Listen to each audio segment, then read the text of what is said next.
Wow, these lights are like shining bright. Honestly, I can barely see all of you, but thank you so much for coming. I'm going to share any insights that I have, and I hope that this session will be of value to you.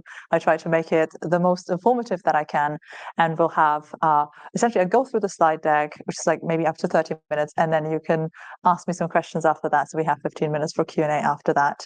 Um, just as a quick introduction, I'm Elena. I founded a company called Yaldi Games. I'm really passionate about bringing real life knowledge into games. So we're actually making a foraging life simulator that has real plants and real mushrooms and real recipes.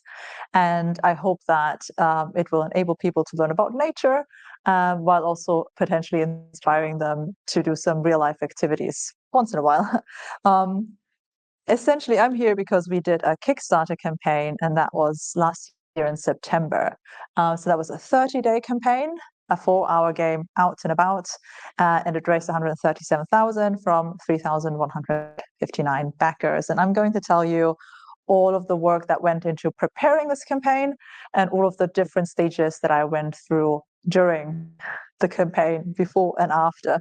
And essentially, I will round out with the key takeaways. First off, I think it's really important to broaden our horizon on Kickstarter, because I think it's been very heavily used as a funding tool. But what is currently happening is that crowdfunding is more of a marketing tactic, actually.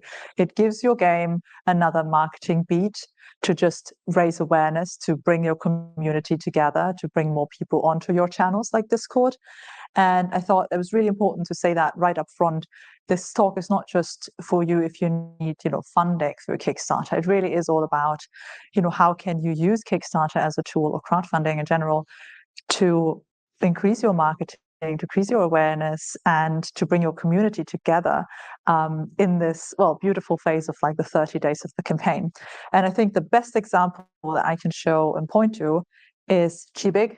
So that's a Spanish game studio, and they created multiple games. I think one of the first ones that actually is like Summer of Mara, but Mika and the Witch's Mountain and Koa and the Pirates, like these were all games that were already funded through different means, but they still did the campaign because they wanted to cover maybe some extra porting costs, or just see if they can get actually more money in through the Kickstarter before launch. So I think it's just great examples of how this studio in particular has completely used Kickstarter and crowdfunding as one of their main marketing strategies, and for several titles in a row.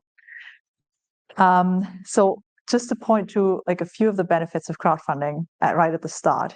It increases your visibility and awareness. It grows your community and increases your engagement. So over the course of our campaign, we had so much happening on our Discord and people coming together, and I think that's really valuable.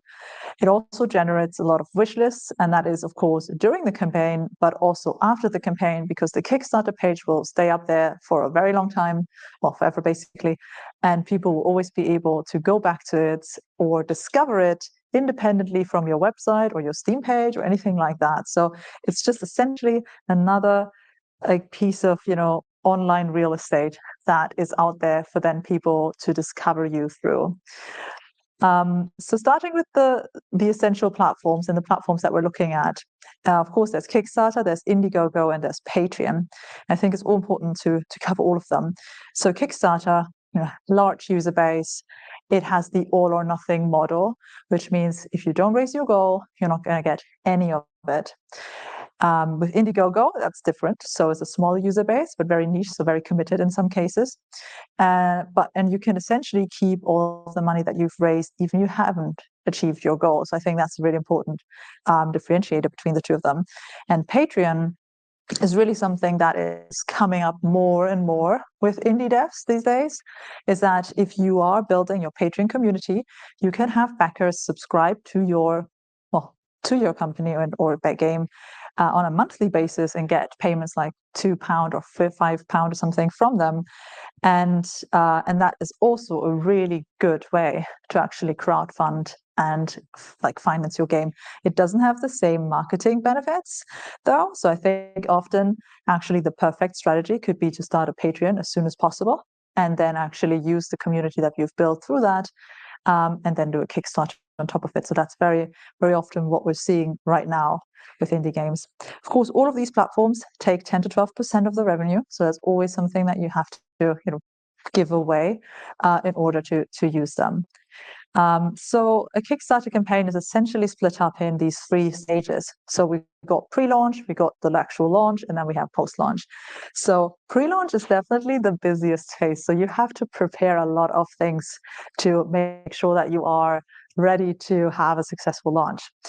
The first and most important thing that I can recommend to anyone is to have a community. Kickstarter is not your magical means of funding or, creating a community. It really is a way to amplify your community and boost it and just really utilize it in a better way, and so I think it's really important to establish a community and have an online presence. And that means you have to set up your website, you have to have your landing pages that you can use in any advertising that you put out there, so people are immediately guided to your landing page, which explains everything about your product. And then you have to have these, the websites with your mailing list forms, so that people can actually then sign up to the mailing list. And most and foremost, you really just need to make sure that you are popping up when someone Googles you. That is, I think, for indie devs, I'm not quite sure, at what stages you are at, but I think I'm mentoring a few indie devs, and it's, getting up a website and just making sure that you're communicating what you're doing. It's just a really important step that often gets done too late. So for Kickstarter, it's really important to have done that and to have like this, home that people can find you at. So in our example, we were very active on TikTok from the very beginning of the development, and I posted videos around 3 days a week. I essentially posted a video of what we were working on in the game, just showing some interesting things or some bugs or some models that we're working on. And that's how we accumulated the 51,000 followers on TikTok. And then on Facebook and Instagram, because I wasn't really quite focused on it, it was a lot, less. So it's like 3,000 followers. On email, and that is one, mistake that I made, is I didn't actually focus enough on email. And we only really had the email sign up open on our website for the first 2 years, and then until the Kickstarter, and that generated like 1,800 like signups and emails over that course of time, but I never really pushed it out there. And that's definitely one of the lessons that I would include in this, is email marketing still, unfortunately, the way to go these days.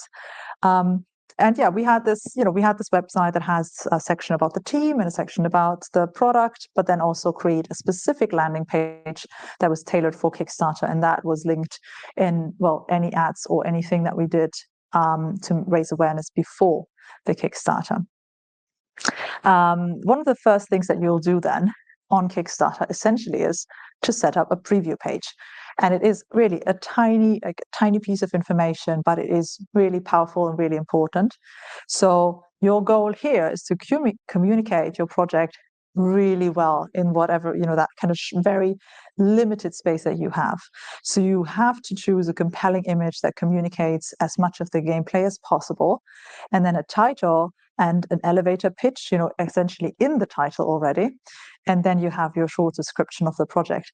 And so this is the page that will go live immediately once you press like that, live button.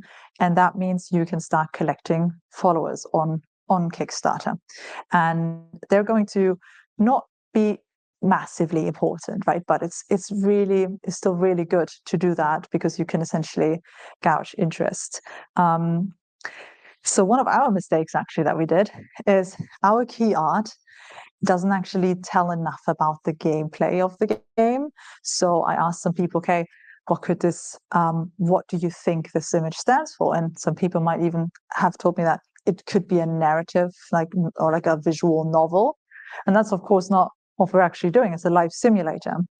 And so I looked at key arts, for example, from Paleo kinds. It's not like they didn't do a Kickstarter, but this is their key art.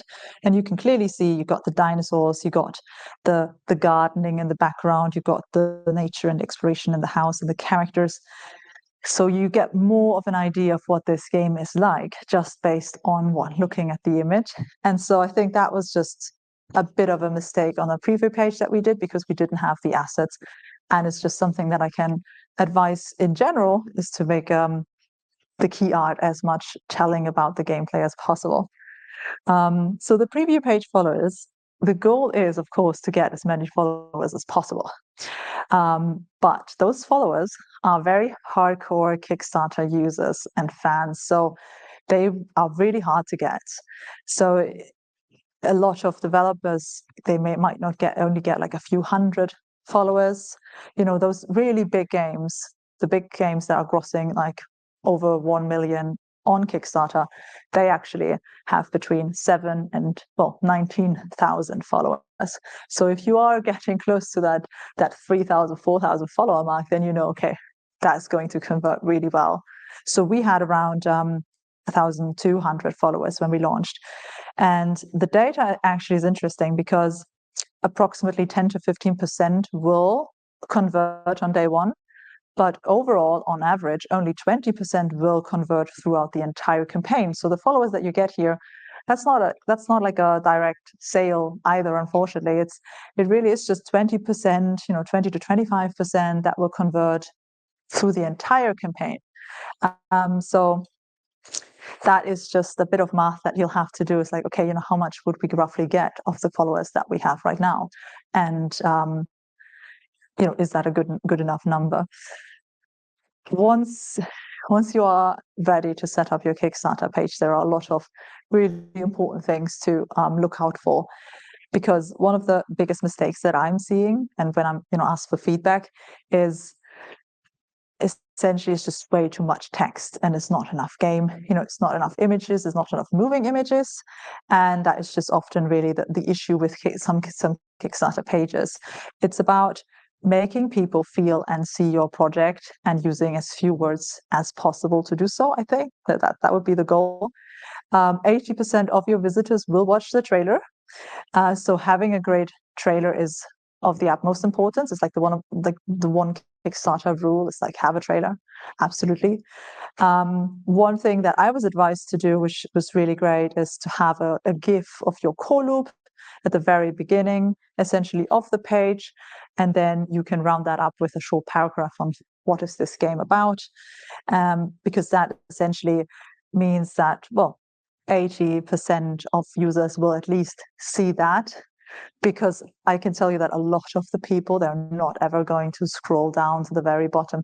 Kickstarter pages are very long in general because there's a lot of information to actually put on there, but people don't actually get all that information. They're not actually scrolling to it. So it's important to communicate things right at the very top and make it as clear as possible, and use as many images as you can, and of course make them good. Make it a good video, make it a good trailer, and that really helps. And yeah, really just always avoid having long paragraphs. If you have 5 sentences in a row without any art in between that, you should start thinking about, I'm going to put something pretty in here, because otherwise it's just going to be too much text, like a wall of text. The typical breakdown of Kickstarter pages is that you have features. First and foremost, you essentially start with this is the core loop. Then you go into features and mechanics in more depth. Then you can talk about the world, the narrative, the characters. Then you can talk about your individual production timeline. You can talk about the languages that you localize in. There's often something like a reward table that actually shows your reward tiers linked to the rewards that they contain, so that people can get an overview. And then at the very end, there's actually the team. So that is like a thing that's actually like set up by Kickstarter itself. And you can talk about who you are and why you're making this game, and just talk about all of your passions. So we put like a team picture in there and just told them, this is why we're doing it, and we're excited to have them on the journey. So the lesson with Kickstarter pages really is all about use lots of art. And because the page is essentially completely blank, you will have to create all of your custom headings and all of the, sprinkle in between the beautiful, maybe concept art that will just need to be created. So you definitely need someone on your team with those visual skills to just create a large amount of these images in anticipation of the Kickstarter, so that you can then put them on the page. So one of our examples was that we started with just like having the base features and the typical verbs, just really getting to the point. What is this game about? Also using emojis just makes text less and heavy to look at. So, I mean, for our audience, at least, really just make sure that you look at your audience. But our audience loves emojis, so we just use them here. And then we had links, for them to follow us and find us on different social media pages. And yeah, that's just an example of getting to the point and some important things that you could have on your page there. The next thing that you have to consider with Kickstarter is your backer tiers. So those are actually the tiers that backers will then choose between when they want to pledge. A lot of them, like your vast majority, I would say maybe like 70 to 80%, they will just go for the first tier that you have. So that's like the standard edition, 25 quid or something. They will just choose that. But of course, your strategy should be to upsell as many people as possible. So one way to do that is to create, a sense of urgency with the early bird tiers. So that allows you to mark a certain tier or to create a certain tier as an early bird, and you can essentially set the price for that. You can create the art for it. So you could say, okay, save £5, and then it makes it clear that that's a discount. And you can choose the quantity or the time that it's restricted to. So we did like a 48-hour period. So essentially after the first 2 days, that's when all the early birds stopped.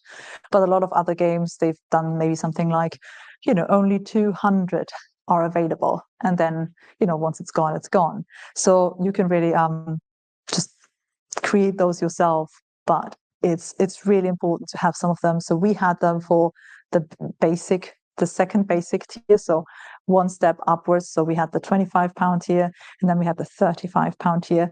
And so we created an early bird version for that, because that would be more interesting than for people to buy that than the previous tier, because it was just a £5 increase, and it feels like you're getting more than you're actually paying for. And then we also did that for the legendary tier, which was like a more expensive one. So instead of, I think, like £80, it was reduced to, I think, like maybe 65-ish. So essentially it was just cheaper, and therefore we were able to upsell people on that.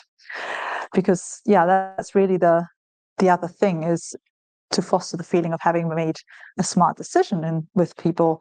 And so therefore, if you are designing your rewards well, then people will always compare. They will always think, okay, which one should I get? Which one is smartest for me? Which one has the most things, but maybe for the least amount.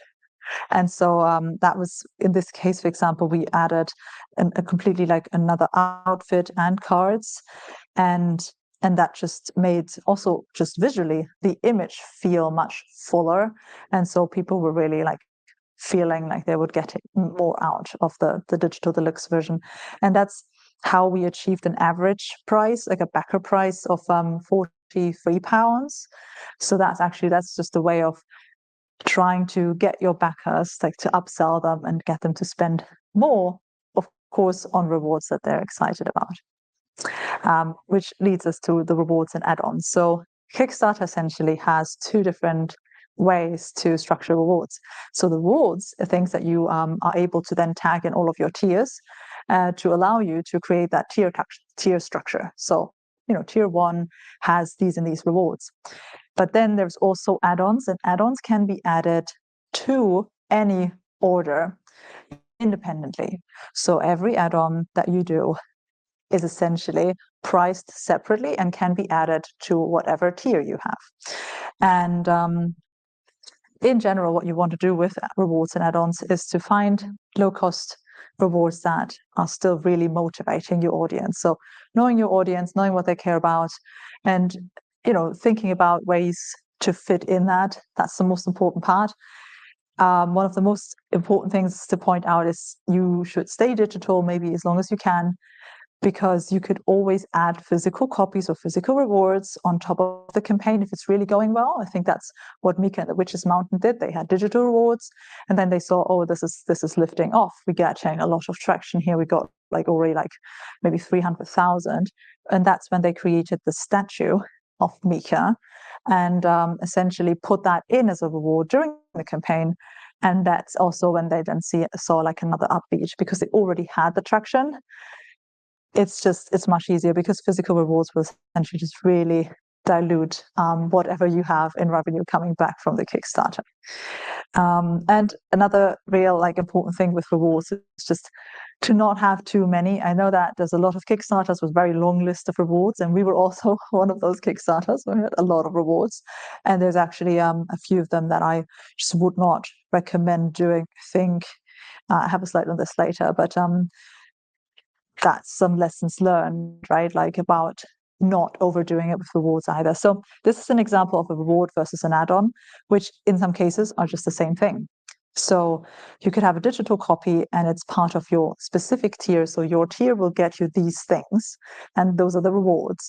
But then the add-ons means that you can add anything as an add-on, and people can, during checkout, actually choose to actually add this on top of their order.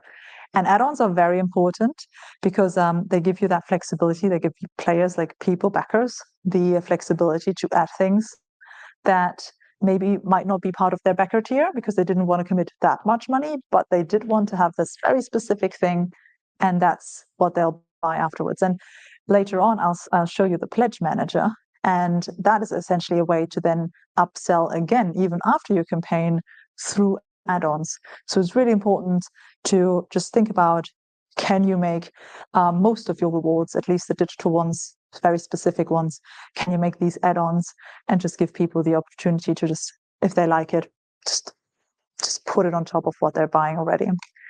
So these are some mistakes that we made. So we had a lot of rewards, and some of them we just you should have just cancelled. It's, the early access PC one here, that actually confused a lot of players because they asked us, do we get early access when I have the Switch version? So there's a lot of these questions coming back, and then clearly that's not the case. You cannot have two keys, and it's not like we could give them the early access key on PC while the game is still in development, because then we can't take that key back.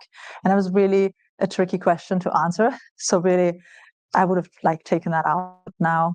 And I also wouldn't have put an exclusive Discord channel in there, even though all of the other games studios did it. That's why we did it.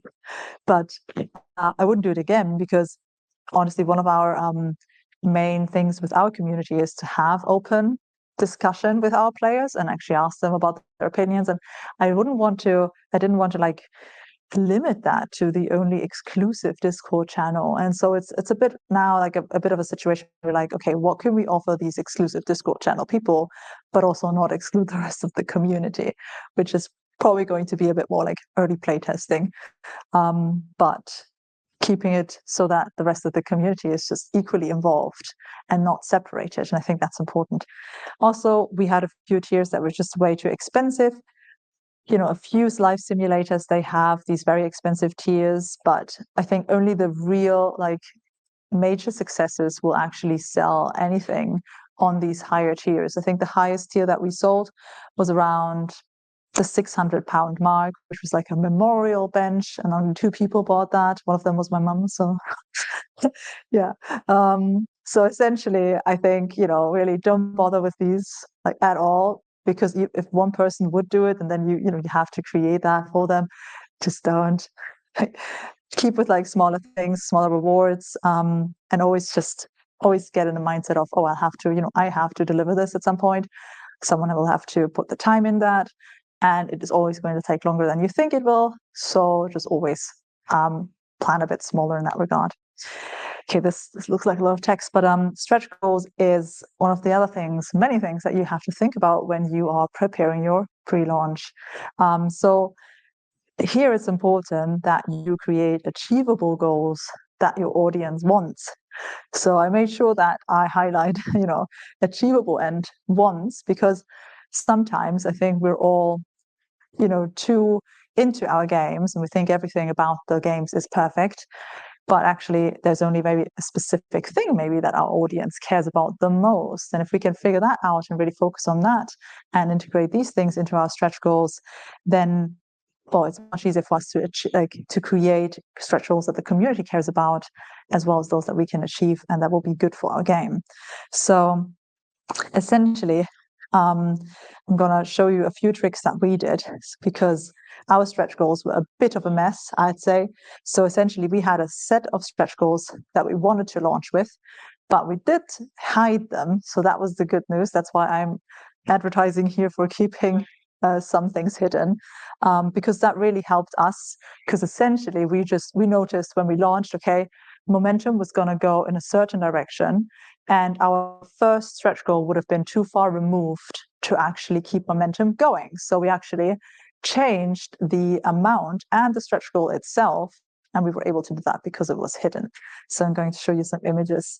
But yeah, essentially, the good thing about stretch goals is if you can find small goals that essentially you have already committed to in your base game design. That is the most valuable thing to put onto your stretch goal list, at least in the early stages. Put things on there that you were already thinking about doing, and then only at the later stages put on the things that are completely new and that will require you to just make new commitments and invest new resources. And having that mix between the smaller and the larger goals, that will really help, because in the early stages of a campaign, it's all about first achieving the goal itself, which is, why this is through Kickstarter, of course, because it's all or nothing.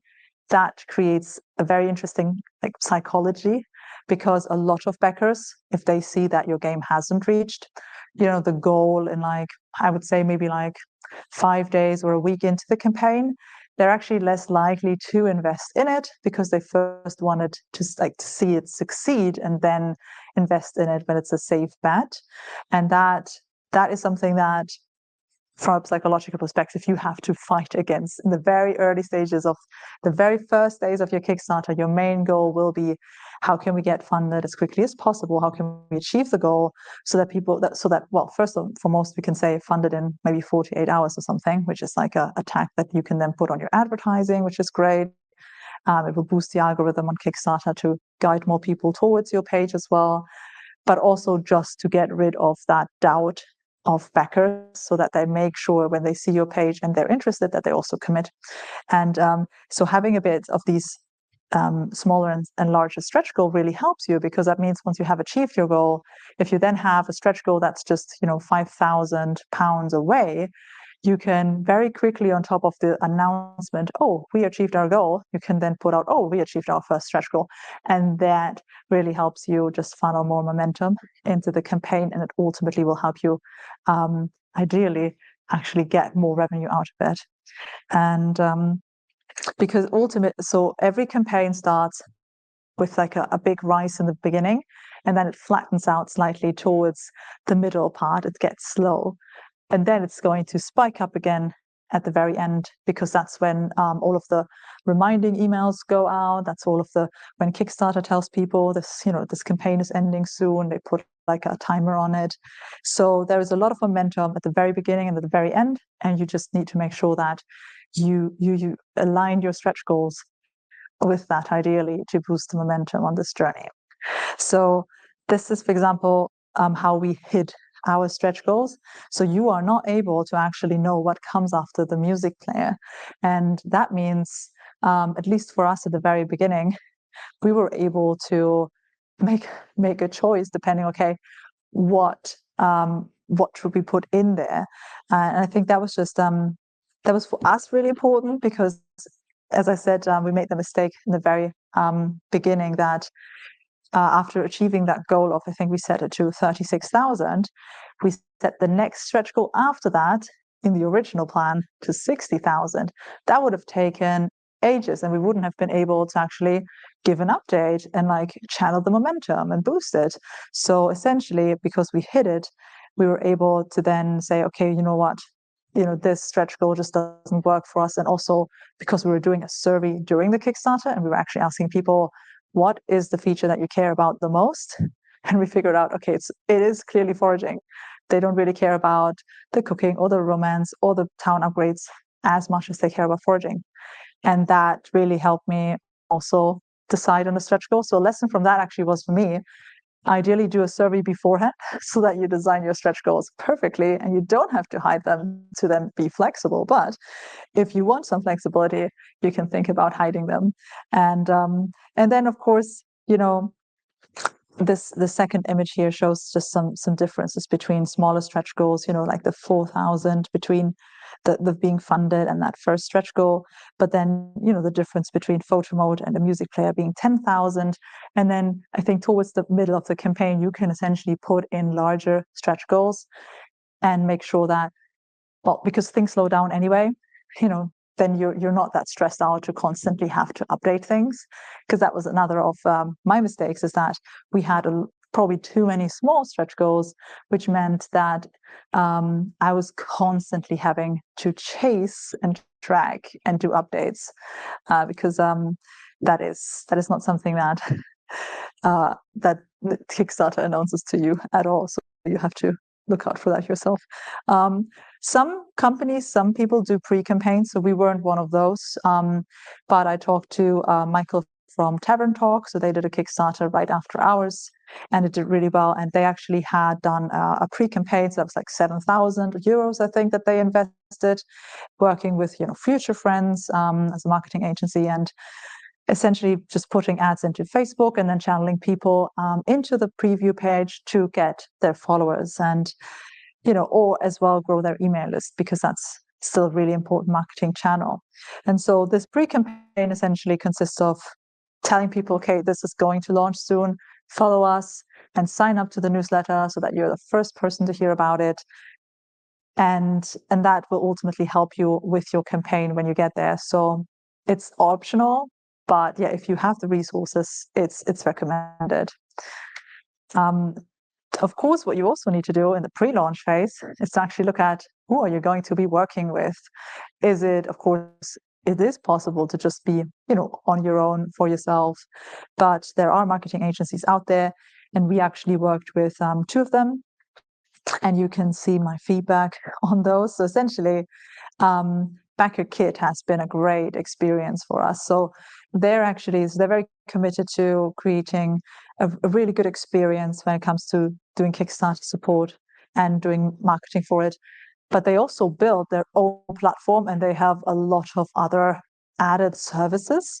And I thought that was really valuable. Like they had the marketing manager where you can import your email list, and they already had set up all of the different emails that would be sent out at certain stages. So it was even pre-written in a way. So you could, of course, go in and write your own thing, but you would just need to press send, and you would know all of the beats, which is really valuable, because I didn't know, like, okay, when do you send out these emails? This is like 3 days before the campaign, at the campaign, of course, all of it. But then there's even more. So that was really valuable. And then they have a pledge manager, which essentially comes into action right after the campaign, and will be hugely valuable. And they even have a pre-order store, which means even after the campaign, you could keep getting revenue and guide people to your pre-order store, and people essentially immediately can buy it there, and you get that money in the bank. So they have a lot of really, really cool services. Also very great support, quick to respond.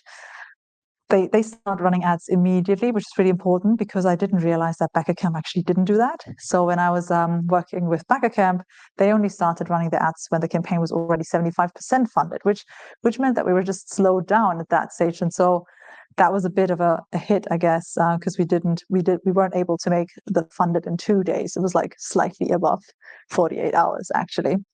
But I think the most important difference between the two is that for both of them, you set up a contract and you agree on a return on ad spend minimum. So a lot of times this is like 2.5 or something. So you're saying, as long as your ads are above 2.5 in terms of what they return, on what you spend on it, then that's okay, keep going. So BackerKit actually, they got back to us immediately once that dropped, and they asked us, should we pause the ads or should we, reduce spending? And we said, yeah, just reduce spending. We still want to keep ads going. I think the lowest that it got to in the medium stage was 1.8, and it was still being profitable, which means that even if they are spending the money on it, at least they are also covering their costs as long as the return on ad spend was 1.8 roughly. So we kept them going. But BackerKit Camp on the other side, even though the agreement said 2.5 to 3, like actually we never heard back from them. And even though like we saw on the back end that the ads weren't, at some point weren't performing up to those standards, I think just in general, I would always recommend going with BackerKit. There are some others. There's something like Jalop, and I heard that Kickstarter is now setting up their own marketing agent and service. See, like that's smart, of course. Why give the money to other people if you could just do it yourself? So there's lots of people to choose from. The important thing with these agencies were they actually spent the marketing money, so you didn't have to have it. As long as the return on ad spend was good, that means that you are generating money from their money, and then you are paying them back once you are paid from the Kickstarter. So that means even if you don't have money, you can run a Kickstarter campaign if you're working with these agencies and you have a good return on ad spend. So once you actually did all of these things, you are technically ready to launch. And in this case, it's all about, pressing a button. I guess it's a bit unnerving. But yeah, once you press the button, essentially everything turns into a 30-day marathon, or sprint, probably more like, because it's quite intense. So because you have to post on every social channel every day, you have to engage like crazy and whatever you can. So in these 30 days, that is like your main job. At least one person needs to just really do it, because you not only do you need to try and post every day and like try to generate a viral hit if you can, you also need to constantly track your funding and do the updates if you have reached the stretch goal, because Kickstarter doesn't know your stretch goals. I mean, your stretch goals are essentially an image on the Kickstarter page. So they're not going to tell you if you reach anything. So, sometimes in the very morning at like 7 a.m., I was just like woke up and I'm like, okay, I have to write an update, because it's like, it's almost there. We almost reached that next stretch goal. So yeah, like that will be part of that experience. And it also means though that if you have bigger goals and you do that, then you might have less of that time pressure. But yeah, you have to look into these things and post updates and answer lots of comments. So people will ask lots of questions. Kickstarter has its own comment section, so you can answer them there. It's perfect. You post updates whenever you have reached the goal and whenever you have reached the next stretch goal, to essentially rally people and get them excited about the next stretch goal. And in our case, actually often reveal the next stretch goal or the one after. And what you can expect, and what no one told me, is that you get lots of spam messages in your inbox from all kinds of service providers for Kickstarter. Like they even commented on some of our ads on Facebook, saying like, "Oh, we can help you run this campaign." And it's just you'll get used to it, I guess. But that was just something that I didn't know.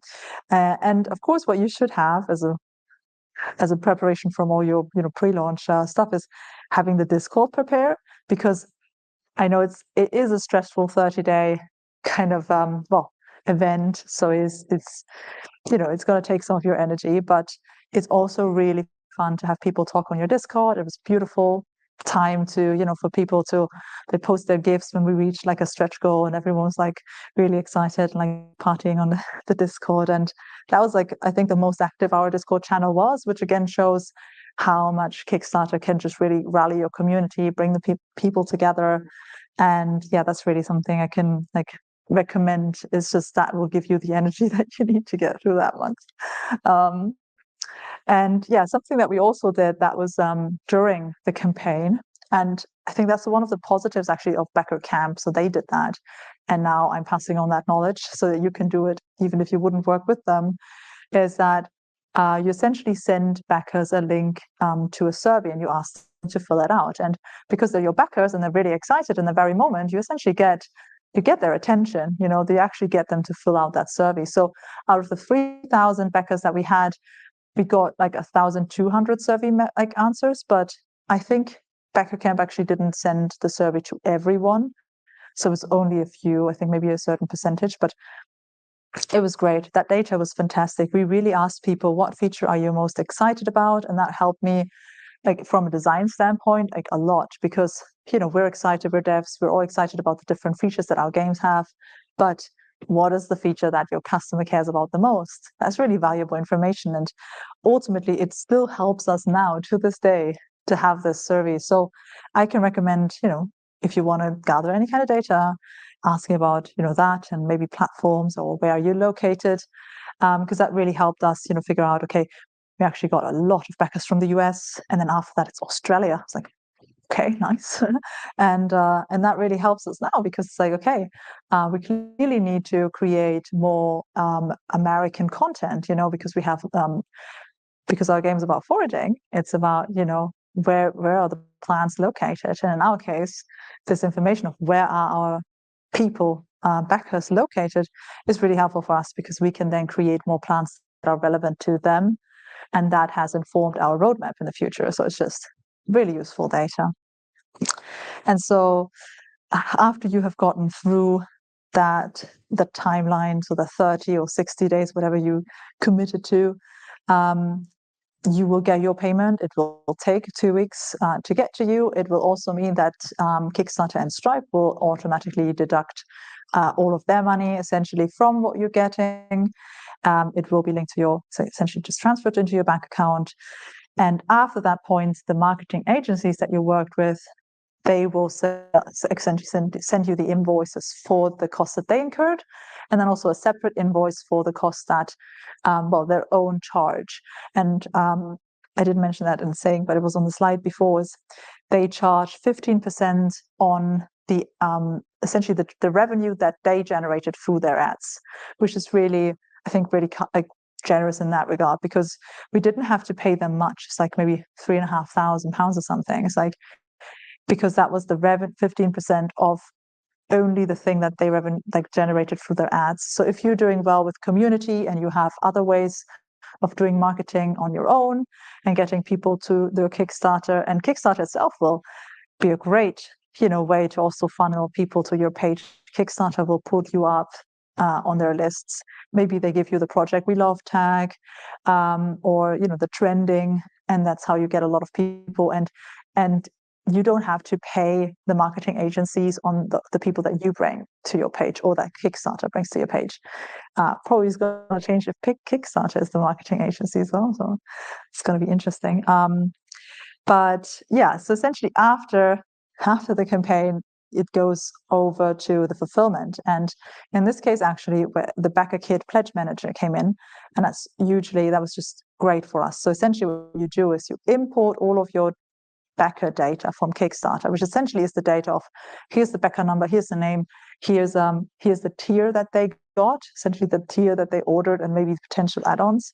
All of that you can import into the Pledge Manager, and then you prepare inside the Pledge Manager a survey, because that's the backer survey, and that's information that you absolutely need to collect. It's, for example, what platform do you want your key for? And which specific region for that platform is that? For example, with the Switch, you need to ask, is it Europe, is it North America, is it Asia? Because you need to get that information to actually then request the keys from Nintendo. So that backer survey is just really important. It also helps you to cover anything else. Like, for example, if you had a reward that lets people upload or create their own design, you can essentially put that in here as well. So and the greatest thing actually about the Pledge Manager was that all of the add-ons that you had in your campaign, you were able to then monetize again, because in the Pledge Manager, people were able to add things on top of what they already bought. So if they backed your game on day one or something, and then they get the reminder about the survey 2 months later, and now they have maybe more disposable income again, actually we saw a lot of people invest and get more add-ons. So a lot of people bought the kitchen skin that we offered, and a lot of people got the foraging cards that we offered, and that generated revenue after the campaign had already ended, and that was all thanks to the pledge manager. And of course, what you then have to do is updates. Like, I think maybe in the beginning you could do it maybe every week or maybe every second week, but then you go on to a monthly rhythm. Some games actually that I backed, I mean, they only do maybe every 3 months like an update, but it's really important, and you can get lots of like engagement there, comments, and ask people something. Like we put out a survey recently about getting to know more about the lifestyles of cozy gamers. We put them in here because this is like your own personal email list. This goes out to every backer, and it's really valuable as a marketing resource. And then ultimately what you do is distribute. If you have digital downloads like wallpapers and postcards like we had, it's super easy to just very quickly upload them through the pledge manager. You can immediately distribute them to everyone that had them tagged in their backer tier, and then it sends them out. It's perfect. For other items, you actually first need to finish the game and then do that a bit more manually. But there is a lot of things that we also don't know yet, so I can't quite talk about it. But yeah, to kind of finish things off, I think the most important key takeaways for me was that Kickstarter was really valuable just above the funding as well. It's about the marketing, is about community, so the engagement, it's about the validation of the market, product market fit, like in that regard, and also just hugely helps us now in publisher talks. So that was really valuable. And then you do have to prepare for it and build the community beforehand. That is a key takeaway. If we had done maybe a better job at also getting more people into the emails and the email newsletters, maybe we could have had a better outcome even then, because it's just a much better marketing tool, and it converts much better than TikTok. The best audience actually in terms of conversion were like Twitter and X, and then TikTok is very much like a lower conversion rate kind of audience, very more casual. But I think email is always best. If I'd known that, it would have boosted it further. And yeah, honestly, like doing that backer survey during the campaign, learning more about what your audience wants, what features they're most excited about, that data will help you long term with design, with scope, with being able to make decisions of like, oh no, we don't need that, we can cut that, because people didn't even like no one cared about it, so why would we do it? So yeah, I think that was it, and I'm excited to answer any questions that you have about maybe specific projects or specific ideas or anything really. Yeah.